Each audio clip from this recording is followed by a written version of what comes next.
পনির মহারানি এমন একটি ভারতীয় ফ্লেভারফুল ডিশ যা এটির সুস্বাদু এবং সুগন্ধি মশলার জন্য বিখ্যাত। আপনি ড্রাই হার্ড পনিরের ভক্ত হন কিংবা নতুন কোনো রেসিপি ট্রাই করতে চাইছেন, তাহলে পনির মহারানি রেসিপিটি একদম পারফেক্ট। তো হ্যালো বন্ধুরা, আপনাদের স্বাগত জানাই কুকুর মুক্তা চ্যানেলে। আজ আমি আপনাদের দেখাবো কিভাবে সহজ পদ্ধতিতে আমরা বাড়িতে এই সুস্বাদু পনির রেসিপি তৈরি করতে পারি। প্রথমে আমি 500 গ্রাম পনির নিয়েছি। এবার পনিরটাকে আমি মাঝারি সাইজের চৌকো করে কেটে নেব।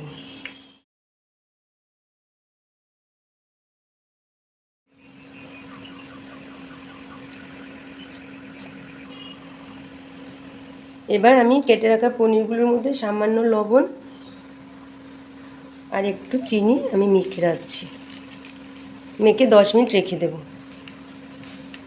যাতে করে পনিরতে লবণ আর মিষ্টি ঢুকে থাকে। এবারে আমি 10 মিনিট ভিজিয়ে রাখা কাজু বাদাম, 5-6টা কাঁচা লঙ্কা, মাঝারি সাইজের 2টো পেঁয়াজ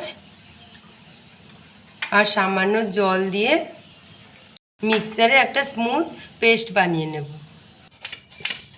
দেখুন বন্ধুরা, অন্যদিকে আমি পনির মহারানি তৈরি করার জন্য মশলাগুলোকে তৈরি করে নিচ্ছি। প্রথমে আমি দিয়ে দেব টক দই আর একসাথে জিরা আর ধনেকে গুঁড়ি করে রাখা। দিয়ে দিচ্ছি একটু আদার গুঁড়া, আপনারা কাঁচা আদাও দিতে পারেন। আর দিয়ে দেব মৌরি গুঁড়ি করে রাখা। দিয়ে দেব স্বাদ মতো লবণ। এবার আমি মশলাগুলোকে ভালো করে ফেটিয়ে নেব।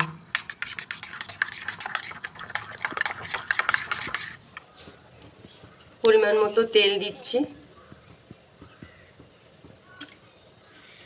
একটু জিরা ফোড়ন, তেজপাতা আর 2টো এলাচ।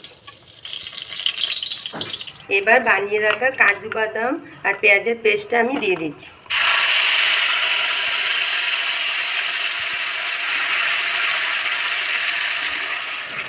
এবার আমি মশলাটা কষাতে থাকবো যতক্ষণ না তেলটা উপরে ভেসে উঠবে। তেলটা যখন উপরে একটু ভেসে উঠবে, মশলাটা যাতে না পড়ে তাতে আমি একটু জল দিয়ে দিচ্ছি।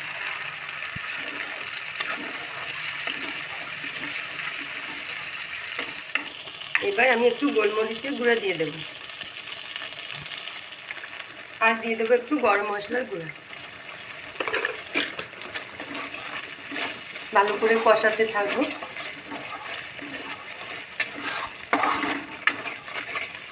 কষাতে কষাতে তেলটা উপরে উঠে গেছে। এবার আমি টক দইটা দিয়ে দেব। টক দই দিয়ে আমি মশলাটা আবারও ভালো করে কষিয়ে নেব।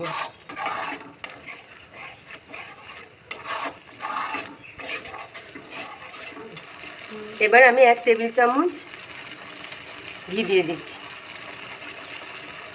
সামান্য চিনি দিয়ে দেবো, আপনারা আপনাদের স্বাদ মতো দেবেন। দেখুন বন্ধুরা, মশলাটা যখন কষানো হয়ে গেছে, আমি এর মধ্যে 1/2 কাপ জল দিয়ে দিচ্ছি। মশলাটা যখন ফুটে উঠেছে, এবার আমি রুম টেম্পারেচারে রাখা 1 কাপ দুধ এর মধ্যে দিয়ে দিচ্ছি।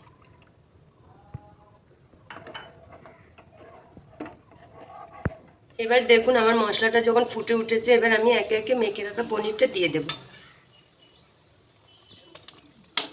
এবার 5 মিনিট ফুটানোর পর আমি উপর থেকে একটু কস্তুরি মেথি দিয়ে দেব আর দিয়ে দেবো একটু চিলি ফ্লেক্স। এবার 5 মিনিট ফুটানোর পর আমি গ্যাসটা বন্ধ করে দেব। 5 মিনিট ফুটিয়ে নেওয়ার পর আমার সহজ এবং সুস্বাদু পনির মহারানি তৈরি হয়ে গেছে। আশা করি ভিডিওটি ভালো লেগেছে। আর ভিডিওটিকে লাইক করতে ভুলবেন না, সাথে চ্যানেলটিকে সাবস্ক্রাইব করে দেবেন আরও নতুন নতুন রেসিপি দেখার জন্য। ধন্যবাদ।